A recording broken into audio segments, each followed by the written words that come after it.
Welcome to the show, Matt. Great to have you on this week's episode of Build with Stakki. Matt Carver. I'm saying that right? Is it Carver? It's Calver, but Cal. I'll let Was I'll let wondering if it I'll was let no. I'll Matt, let you off. Matt Calver, everybody, co-founder of Hotline Ring. Um, Matt, great to have you on the show. Great to see everything you're building at Hotline Ring as well. So we'll dive into that later on. But do you want to just give us a bit of an intro into, well, where you are in the world right now? I'm always interested because every time I speak to you, you're in a different country. But also just sort of a bit of your background on like go-to-market and marketing and sales. Thanks very much, James. And yeah, thank you very much for having me. Really appreciate it. So today I join you from sunny Bangkok. As you know, we are kind of relocating out to the east to build Hotline Ring. It's a lot easier to kind of make your life savings go a bit further when you're not in central London living. So yeah, we made you jump at the beginning. Yeah, we've made the jump at the beginning of the year, so very much enjoying it out here at the moment. And as a quick introduction to myself and kind of where I come from, so I've spent my career in go-to-market functions. I like to think of it as a go-to-market full flush, in that I've done business development, I've been an account manager, I've run marketing teams, and I've also run partnerships teams, all on the enterprise side of the coin.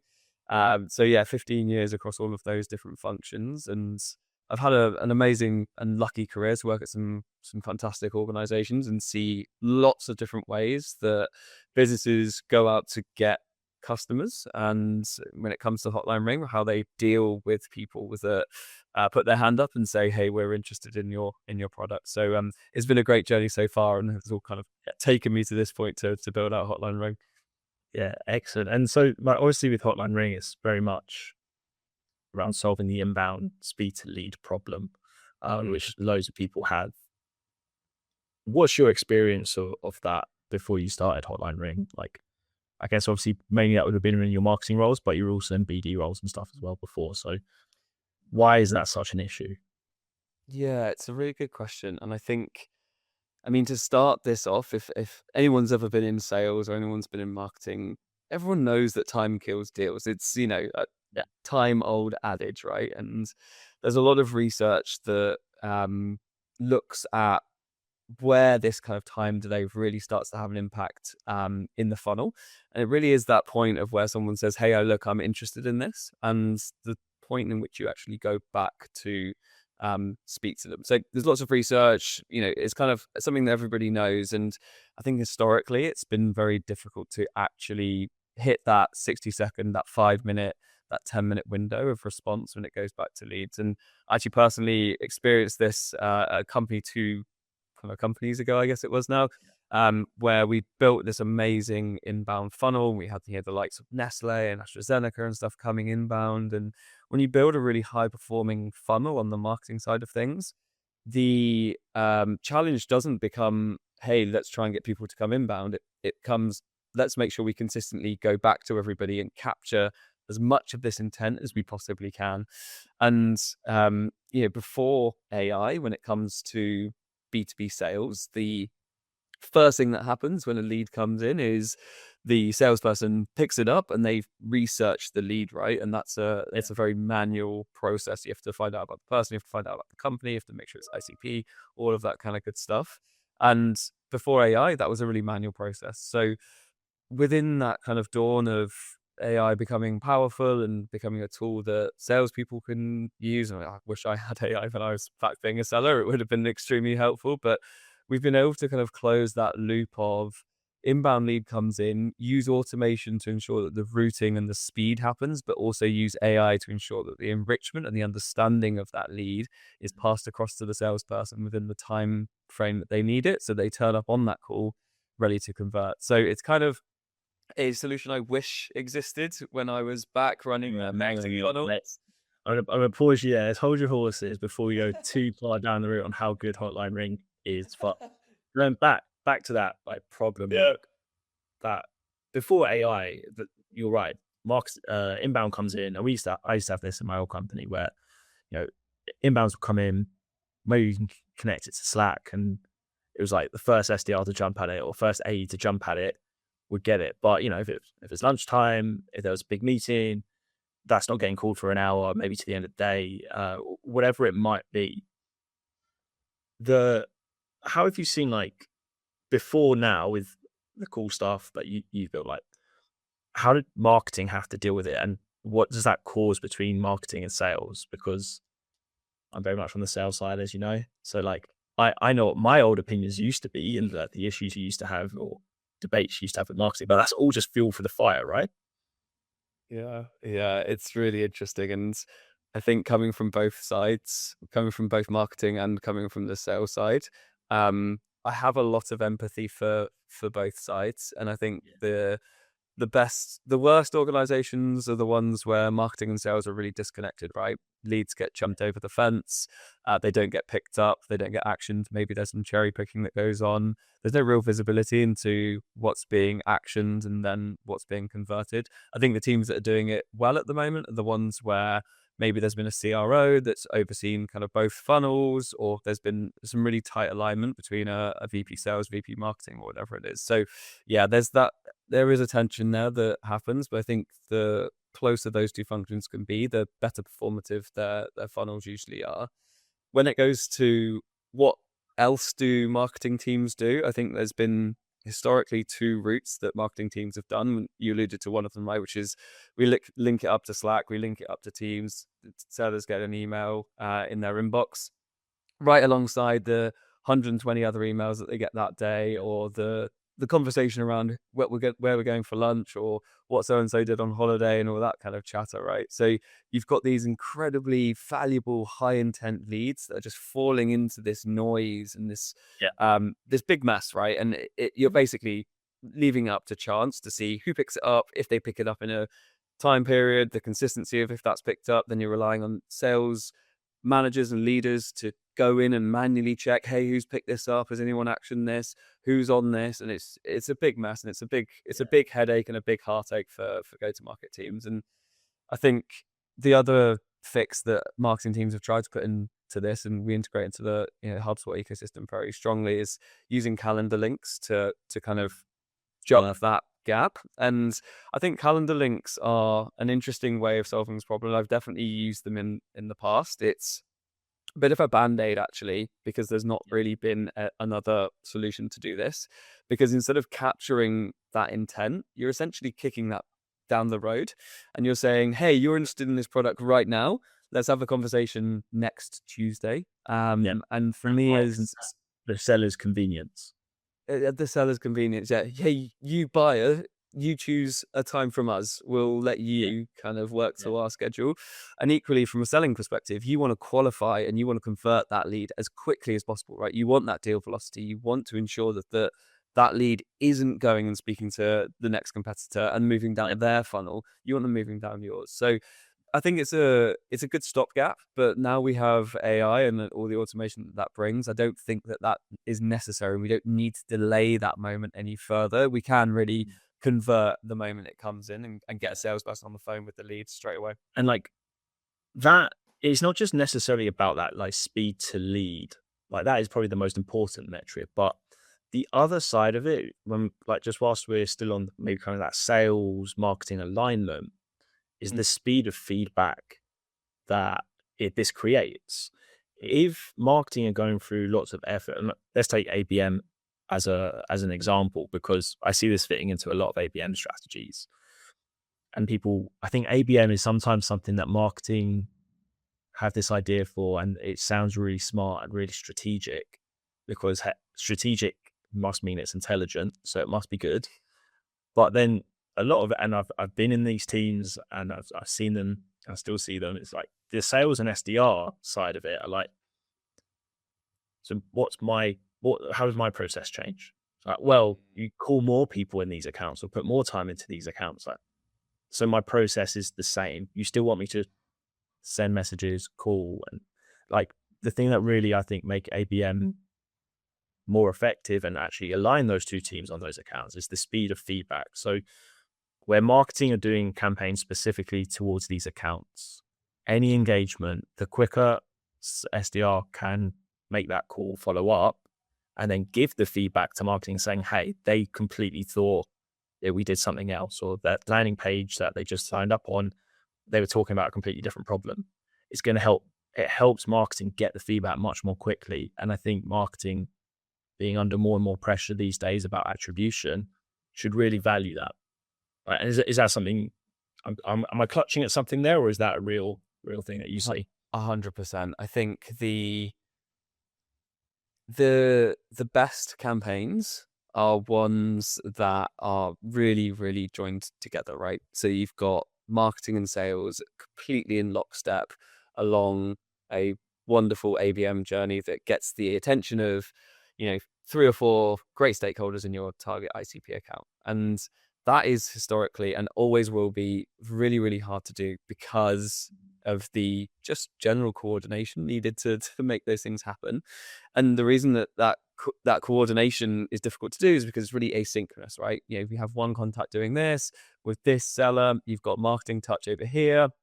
It's all kind of pointing into where you want to go, but those things will happen at different times. I think where you can better optimize the point in which your sales team take action on those marketing signals, the better the response is and the better conversions you'll see as part of those campaigns. There's no point in driving a contact to an amazing custom built landing page where they can complete a product tour for them to go through the tour, and then it goes into the sales team sequencing pile for them to reach out 3 days later. They've forgotten, they've gone cold by that point, right? So you really need to make sure that action is being taken at the time when the interest and the intent is highest for the lead, and not 2 days later, 3 days later. So yeah, and that's always been a tricky thing to get right. Yeah, absolutely. And then it's not just like the delay in follow up; it's the delay in the feedback from sales to marketing, which is at the end of the month. And if marketing had known that, like the week 6 or 7 of these leads were called because they were good at the time, you get better feedback. It might not have just spent the extra 10 grand they just spent that month on these certain campaigns. And like especially for your product, like it's a no brainer to just solve all of that and save that money, or that potential wasted spend, I suppose. Yeah. The speed in which you can qualify as well, to your point, what's in, what's out happens a lot faster, and can save a lot of marketing dollars. Yeah.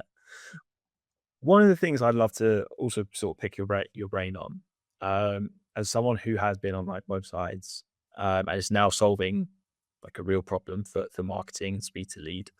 Where do you see, like, with the rise of AI, like you said before about some of the things marketing used to do, whether it be like inbounds would go into like an email or go into a Slack notification or a specific list somewhere. AI can help speed up that process, and that's what you're kind of building with Hotline Ring. But where is AI and all these new tools affecting the rest of the marketing function? I know we kind of spoke just before we started a little bit about things like Claude Code and like video editors and stuff now, how powerful some of them are. How is the marketing role changing? How are tools affecting marketing teams?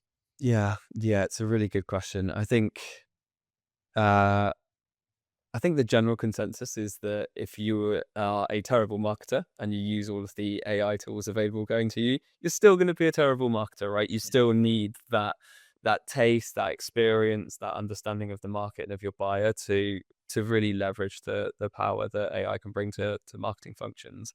I think the thing that's becoming more important for marketing is understanding where automation and personalization and all of that kind of good stuff have an impact on the inbound funnel and the outbound funnel as well, versus where you need a human touch and you need that more kind of one-to-one experience to happen for buyers, because you can automate everything, because you can research everything, because email is getting so much more crowded, ads and testing creatives are getting so much more getting so much more easier. There is this kind of rising tide of kind of just AI stuff out there. It means that organizations can move a lot faster, which means it's a lot more crowded as a market. So I think a lot of the decisions that marketing have to make now are, where do we use AI most effectively, and where do we kind of use our human horsepower to stand out and differentiate in the market? I think that's probably one of the main questions that marketing really have to to answer. And then there's the more of the becoming a lean but effective function, in that marketing is one of the biggest cost centers that an organization typically run. And marketing budgets, historically don't go down. They usually go up with growth. And I think for marketing teams now as well is, how can they start really driving as much return on that marketing spend as possible? I think, like I said, because the competitiveness is going up in the market, because there is more email content, video, whatever it is, right? It's easier to get a campaign off the ground. I think really ensuring that ROI piece for marketing remains a North Star is what a lot of marketing people at the moment are trying to get around. And then that, and all of the AI agents landing on their websites and creating traffic outside of that, but that's a whole other thing for them. A whole other kettle of fish, I suppose, which we're finding issues with as well. But the and so like using AI, but like keeping that human touch you mentioned there, and like, so again, a good example, Hotline Ring, using AI to filter the right inbounds to the right teams, get calls like done instantly, but getting a human face or a human spokesperson to the conversation faster. And I think that's the real combination, where like I think people are getting to that concept with sales now, but our audience is probably mostly sales, so they're not. So that's why I was asking about marketing, to give some more insight for the audience. But it's the same there.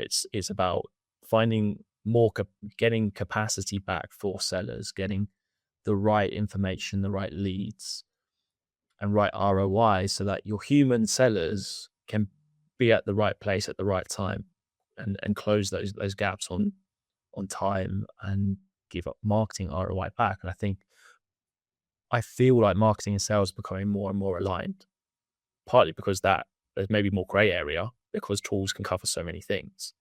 Do you see that in some of the customers you work with, that the marketing and sales teams becoming more aligned, or do you still see that fragmentation? I think you're right. I think you're right, James. I think they're coming closer and closer together. I think who owns the tools and who's making decisions on tools is now becoming much more of a sales and marketing decision.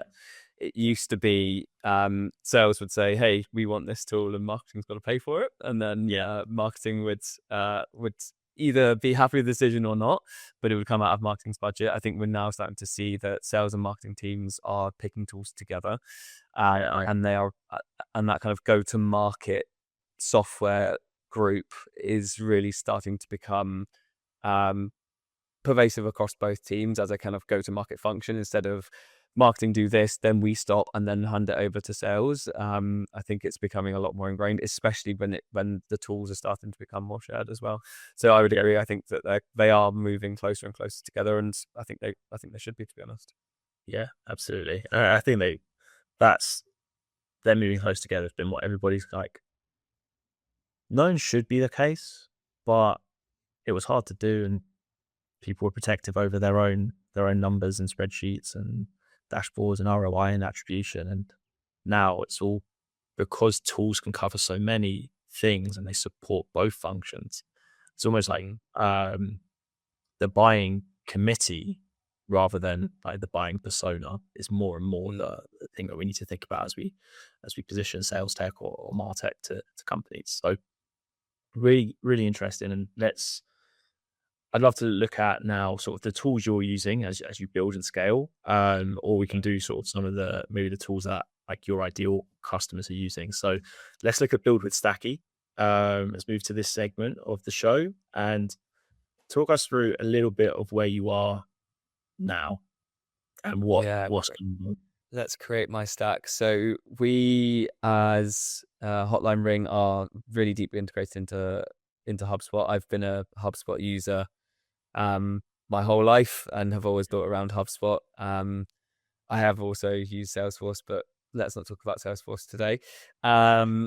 So let's start with the base of HubSpot. And for me at the moment, I'm obviously doing a lot of list building and a lot of understanding, who fits into our ICP and who's, a great user for Hotline Ring. And I've really started that with Clay. I think that the way that you can especially when you're looking at really tight ICP to start with. I think Yeah. Clay really helps with getting down super, super granular with that. I think the best thing about Clay, and I know there's a lot of talk online around building your own Clay and using the APIs and access Yeah. yourself. And yeah, okay, if you want to spend a sort of couple of weeks building out your own Clay and Claude code, then have at it. But I think if you want to move fast, and you don't mind the overhead that Clay are putting on top of that, then it's a fantastic tool to get to the exact people you want to get to. Their Thank you. agents are just amazing as well. I was going to say, like, I think because they changed their pricing and things recently, you do run probably more of a risk, even more of a risk than before, of running up big costs. But if you if you kind of want like an all-in-one, very capable, very intelligent thing, so that you can work in one place, and like you said, like got quite a tight ICP, and you want to test and monitor quite a few things, it's still a pretty good option. Because otherwise you might have to go and get I don't know, an Apollo, Phantom Buster, a Zimplify, and then another data tool. Whereas actually you can, with your knowledge and your ability, it is right for you. You can build pretty good foundations just in Clay. Yeah, yeah. It's popular for a reason, right? Yeah, They deserve the success they've seen. And I think we do a lot of enrichment on the Hotline Ring side, obviously enriching the leads and researching the leads as they come in. And yeah, it's not easy to do. And it's not easy to get really usable, actual clean data out. So yeah, kudos to Clay for what they built there. yeah. Next Got up it. after that, I'm going across to Apollo. So Apollo is my sequencer and emailer of choice. I actually hadn't used Apollo until I started Hotline Ring, and really do like the tool. It's got a lot of depth. It's got some really just nice bits that you can tell they've really thought about the user journey, the way that they sequence people, and the way that it stores all of the data is very intelligent. Big fan of Apollo. I know it's becoming an even more crowded market in that space at the moment, but for data as well, they're pretty good, Yeah. especially when it comes to email data. Still Oh, pretty good. Yeah, I do like them. really, really big, wide database, right? And I think maybe like up until a year ago, I think it was, how do I put it? It's almost like it was slightly cool to hate Apollo. If you know what I mean, people were like, "Oh, you got to use Clay, oh, and then you got to use this, and this is the best for this." And like, there are a lot of tools like your instant leads, your smart leads, maybe HeyReach, these tools which were like really specialized for the channel they covered. Mm. But that doesn't mean everybody should only look at those. And Apollo still has a place, especially people who just need big, good database. They need to test a few things. Um, they like having that one place to work, and they've got a lot of things in there. One thing to call out as well, though, with Apollo that I think has made it a lot better is Find Email. Find Email is Yeah. one of the best email data providers, and that is now, I think it waterfalls in Apollo. So if you're in Apollo, you're still getting incredible email data, because Find Email sits within it as well now. Mm. So I think that's why now it's not as cool to just be like poo poo Apollo straight away. One thing I am missing in Apollo is the LinkedIn automation Yeah, side of things. I know they used to do it and now they don't do it. So I am HeyReach curious at the moment, but I'm currently doing it manually. yeah, But yeah, maybe you can advise me on that, James. yeah, Does HeyReach and Apollo work well together, or HeyReach and HubSpot? yeah. HeyReach works amazingly with HubSpot. Um, it's kind of like instantly for instantly what instantly is for email. Hey Reach is for LinkedIn, is what they've really chosen to focus on. Um, However, I think one of the tools that you should really consider would be Get Sales. Okay. Get Sale, and the reason I say that is Get Sales is like the safest in the sense of they have a, a tool that will monitor how many logins you actually have across different devices for LinkedIn at any one time and warn you if it's like once you go over like a suspicious amount that LinkedIn then might Mhm. hit you, which is something that all the other tools have struggled with and started to struggle with. It's part of why Apollo took it away. Um, it's just too much of a risk for them. So Get Sales will tell you like really you should only have maybe two devices and your mobile logged in. Um, Okay. but if you've ever logged in on different browsers on the same laptop, on different laptops, in different offices, and on your phone, and you've used other automation tools and connected them, then you maybe just forgotten about them. Like most of the time, you'd be surprised how many logins LinkedIn actually thinks you currently have live, and Get Sales solves that for you. So I'd probably, if I was you, look at Get Sales first. Okay, that's interesting. Yeah, I the manual side of it is slowly killing me. I know it's the safest way to do it, but it doesn't Yeah, feel particularly scalable. yeah, And yeah, it's really starting to kill me. I love Surf. yeah. That's great. Great for numbers. Great for just general. I think getting any information that you need on a lead. So we actually integrate with those guys, and I use them Yeah, personally myself. So big Surf fans. I know they've just got a new deal with HubSpot as well. yeah, To yeah. So provide HubSpot. performance. HubSpot have chosen Surf, Zoom Info, and I believe it's Apollo as their three data providers. Nice. Um, I haven't looked into exactly how that works yet, but my assumption is that yeah, HubSpot are building out more and more enrichment and options within the HubSpot platform. And I think they're going to be pulling the data from those three. I don't think it's a case of you buy the one you prefer through HubSpot, but I could be wrong. I need to check it. Interesting. But to be one of the three means you're probably doing something pretty good. Yeah, I think they're great. I think Surf are awesome. And then what else have we got? Uh, I think that's the main stack for now. I mean, doing a lot of heavy lift. Clay's doing a lot of heavy lifting for us at the moment Yeah. when it comes to. We're not at the scale where we need an instantly for email, although I am using instantly for their mailbox warm up. Um, Depends which Reddit thread you read, whether that's a good move or not. Um, and using their email warm up pool, but it's a lot easier than doing it manually. So instantly is getting used for email warm up at the moment. Cool. Nice. And then, of course, we've got Hotline Ring. Of course, Hotline Ring, which is actually yeah, plugs just directly into our HubSpot. So it's a it's a pure HubSpot integration. Yeah. So it's built for a really nice seamless integration to HubSpot. So we plug it in there and it comes in through our website.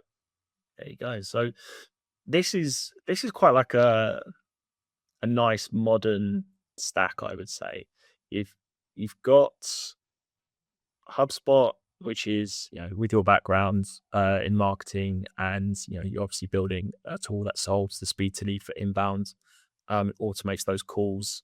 It makes sense that you're obviously going to use that CRM yourself. But then you've got Clay as like a. It would be fair to say Clay's kind of a bit of an execution or orchestration layer for you.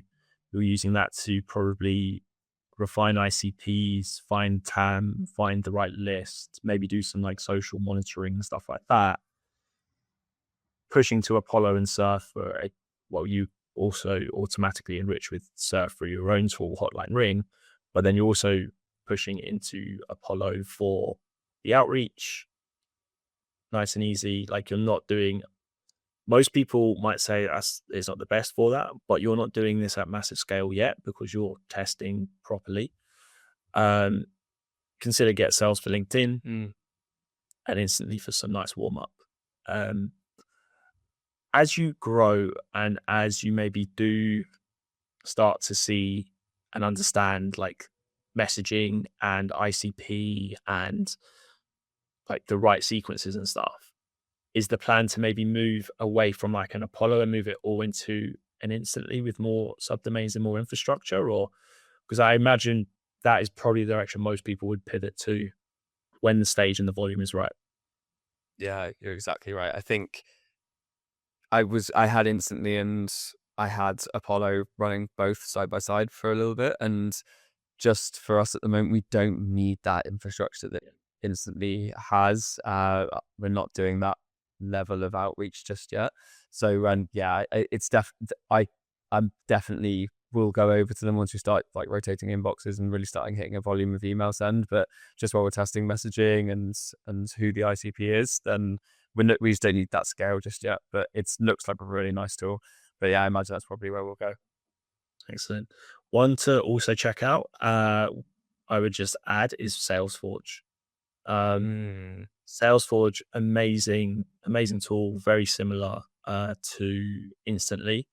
But you'll notice there's InfraForge, there's WarmForge, there's LeadForge. They've got like a suite of different forges for different elements of the email infrastructure and deliverability stack. So I often say to people, if you only need a little bit or you only need to cover one area right now, go and check out Forge, because you could just use WarmForge right now and then grow into the rest of the Forge. And it's just a little bit more seamless, but just my 2 cents Very there. nice.